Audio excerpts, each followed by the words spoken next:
Hello दोस्तों, जैसा कि आप लोग अभी देख रहे हैं ये गणित है कक्षा 7 बिहार बोर्ड का। इसके पहले चैप्टर की हम लोग शुरुआत करने जा रहे हैं जिसका नाम है पूर्णांक की समझ।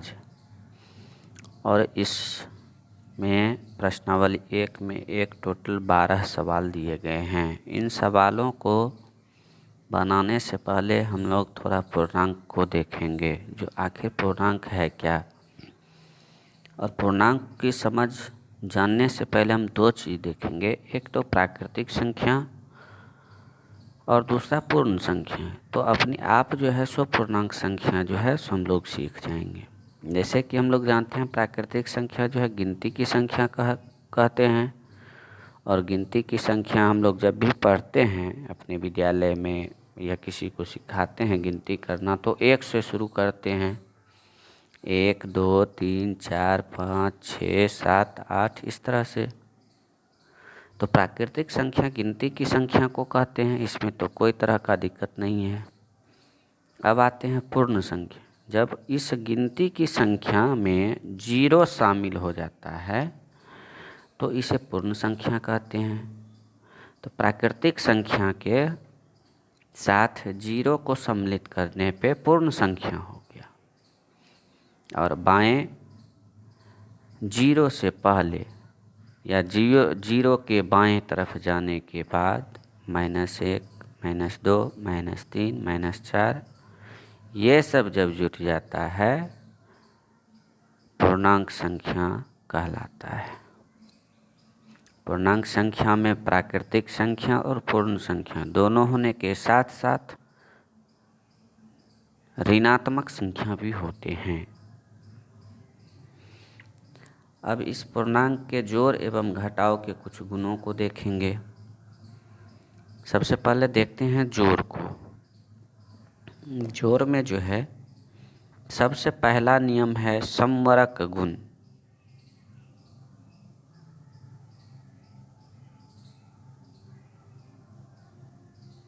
समवरक गुण को देखेंगे। इसमें जो है सो हम लोग देखते हैं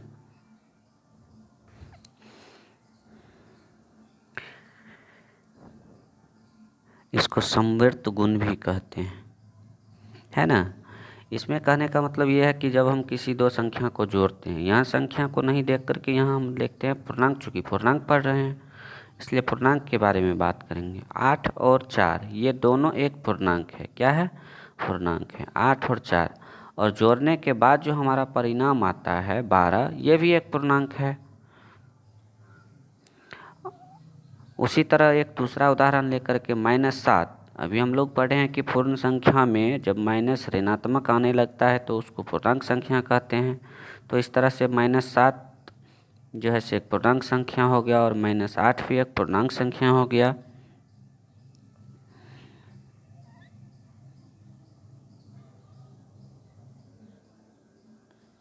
और जिसका जो परिणाम निकला है -15, ये भी एक पूर्णांक संख्या। अर्थात कहने का मतलब यह है कि जब दो पूर्णांकों को जोड़ने पे एक पूर्णांक प्राप्त होता है, इसी गुण को समवर्त गुण या समवरक गुण कहते हैं। अब आते हैं दूसरे पे। दूसरा है हम लोगों का क्रम विनिमय नियम, गुणधर्म या नियम कह दीजिए। क्रम मतलब होता है कि कौन 1 में है कौन 2 में है। यहाँ जैसे हम लोग दो पूर्णांक लिए हुए हैं, एक को a मान लिए हैं एक को b मान लिए हैं। पहले a लिखे हैं बाद में b लिखे, और इसके बराबर के उस साइड दाहिने साइड लिखे हैं b जोड़ a, मतलब b को पहले कर दिए a को बाद कर दिए। अब इसके आधार पे हम लोग देखते हैं कि किसी के क्रम को उल्टा कर देने पे क्या होता है। -3 एक हमारा पूर्णांक हो गया, -5 भी हमारा एक पूर्णांक हो गया, और इस दोनों का परिणाम जो निकला है -8 ये भी एक पूर्णांक हो गया। अब इसी को उल्टा करके देखते हैं।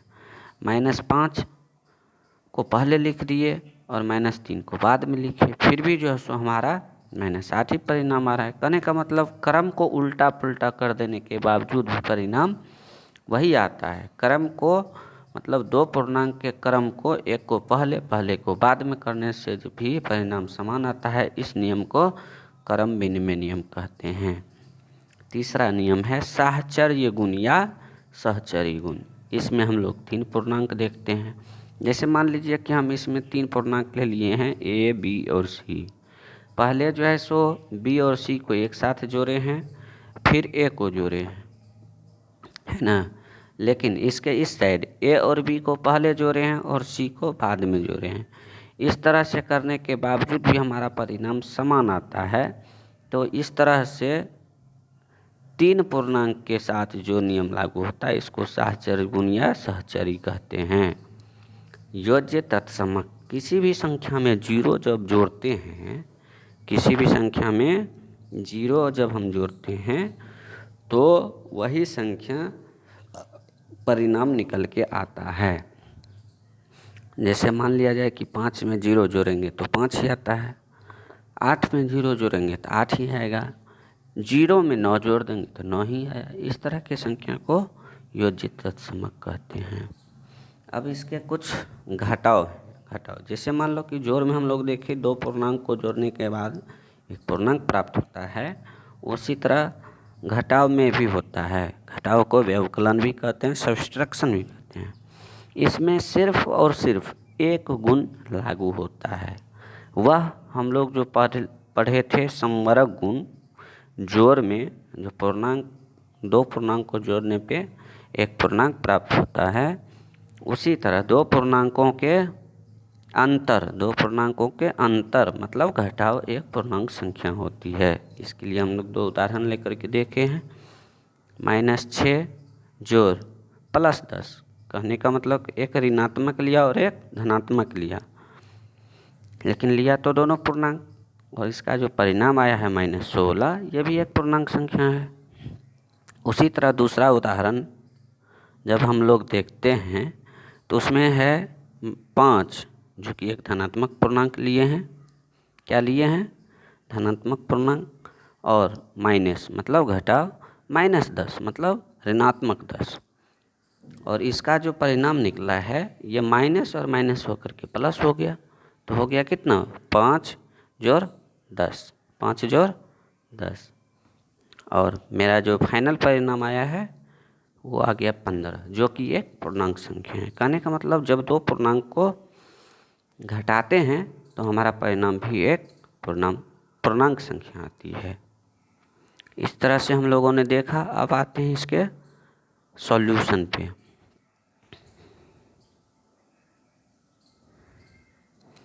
जैसे कि पहला संख्या में कह रहा है 1.1 के प्रश्नावली 1.1 के पहला संख्या निम्नलिखित के बीच की सभी पूर्णांक लिखिए। पहला में जो है सवाल दिया हुआ वो ये है कि -5 और 5 के बीच का, -5 और 5 के संख्या रेखा पे जब हम लोग देखते हैं -5 और 5 के बीच की संख्या, तो हमें -4 से लेकर के +4 तक का संख्या आता है ना।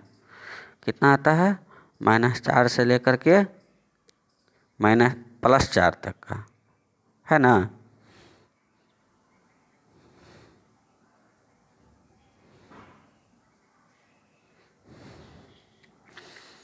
तो क्या सब हो गया? -4, -3, -2, -1, 0, 1, 2, 3। इस तरह से इसका दूसरा जो है -2 और -8 है। इस दोनों के बीच में जब हम लोग देखते हैं संख्या रेखा को तो -1 से शुरू होता है और कहाँ तक जाता है? 7 तक। -1, 0, 1, 2, 3, 4, 5, 6, 7। उसके बाद तीसरा सवाल है -6 और -2। इस दोनों के बीच में देखो, इसमें क्या कर दिया है, ये जो है दोनों ऋणात्मक पूर्णांक दे दिया है। इस दोनों के बीच का जब हम संख्या देखते हैं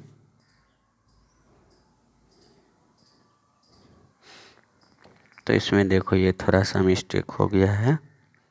यहाँ जो है -3 तक ही होगा, ये नहीं होगा, है ना। इसको हम लोग हटा देंगे।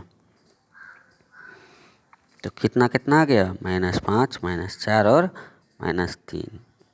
इसके बाद है -4 और -10 के बीच में। तो -4 देखो ये उल्टा दे दिया है, हम लोग उधर से पढ़ते आ रहे थे, इसमें उल्टा दे दिया है। तो -5, -6, -7, -8 यही हो गया ना।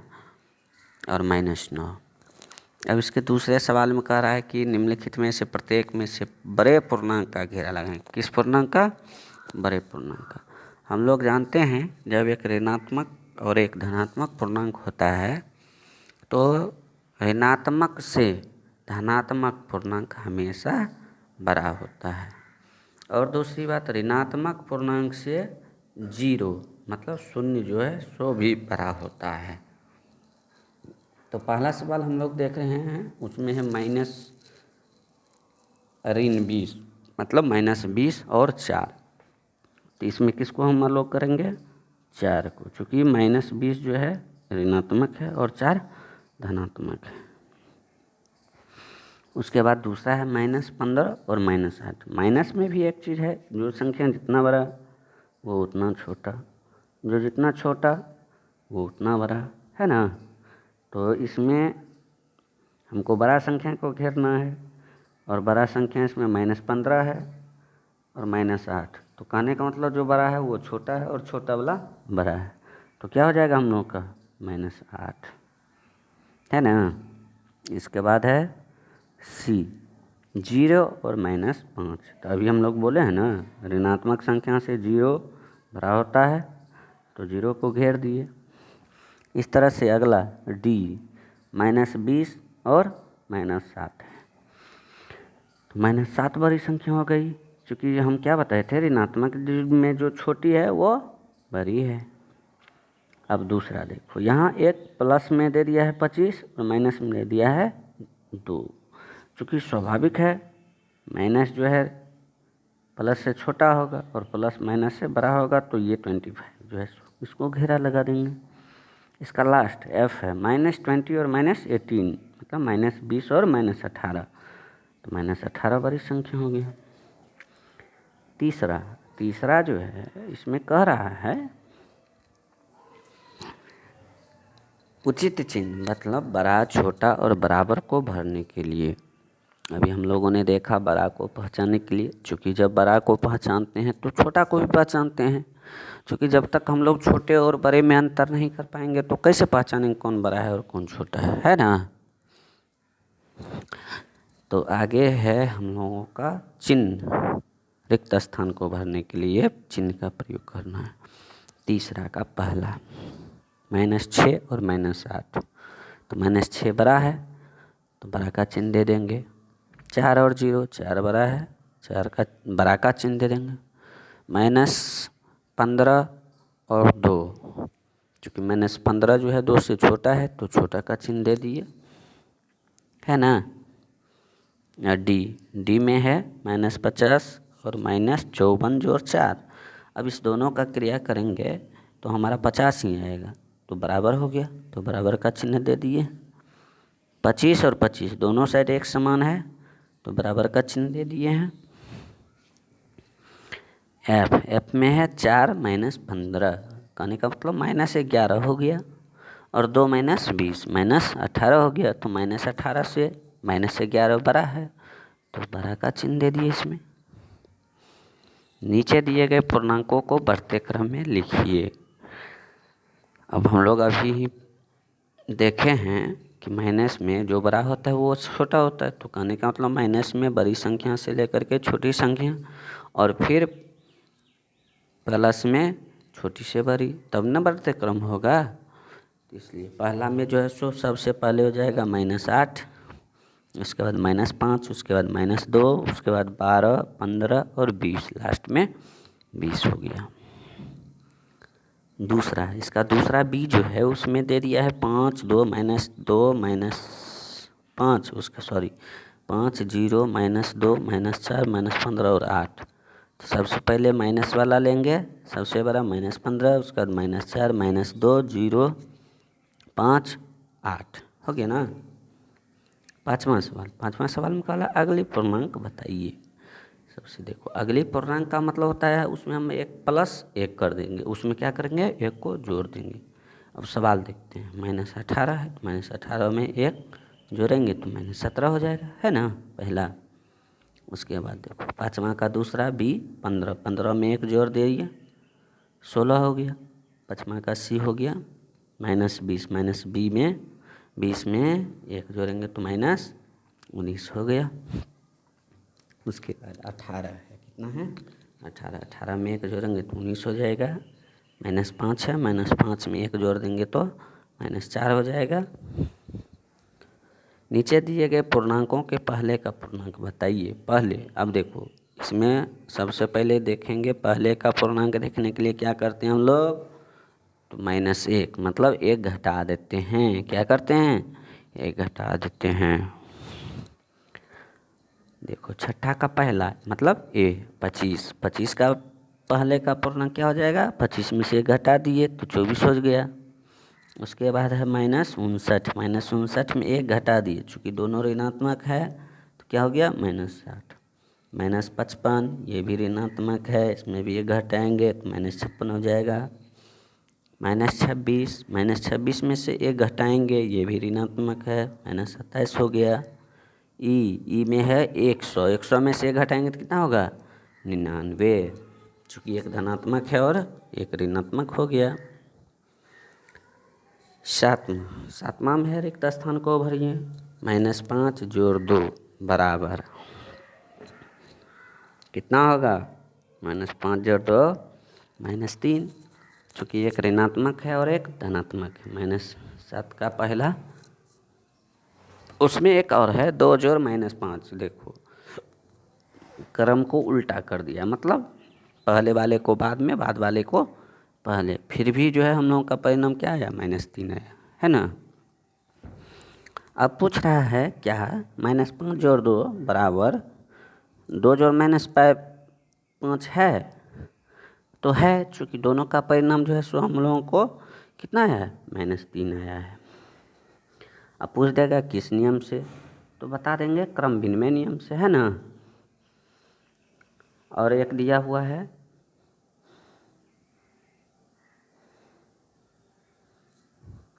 इसमें हम लोग जो है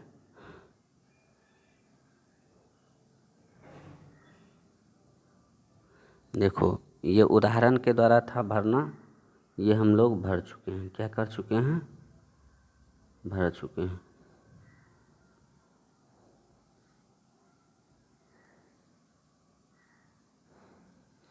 है ना। इसको देख लेंगे सभी अपने मन से, चूँकि अनेक उदाहरण होते हैं इसमें। उसके बाद अगला देखेंगे हम लोग 8वां सवाल। 8वां भी है रिक्त स्थान को भरने के लिए, जिसमें से 1 का मान 8वां के पहले में एक पूर्णांक को ले लिया है -a, क्या ले लिया -a +6 मतलब 6। क्रम विनिमय के अनुसार क्या हो जाएगा इसमें, कोई बता सकते हैं, -a हो जाएगा, है ना। इस तरह 8 से 12 का सॉल्यूशन भी हम लोग देखेंगे। जैसे यहाँ है -a दे दिए हैं ना,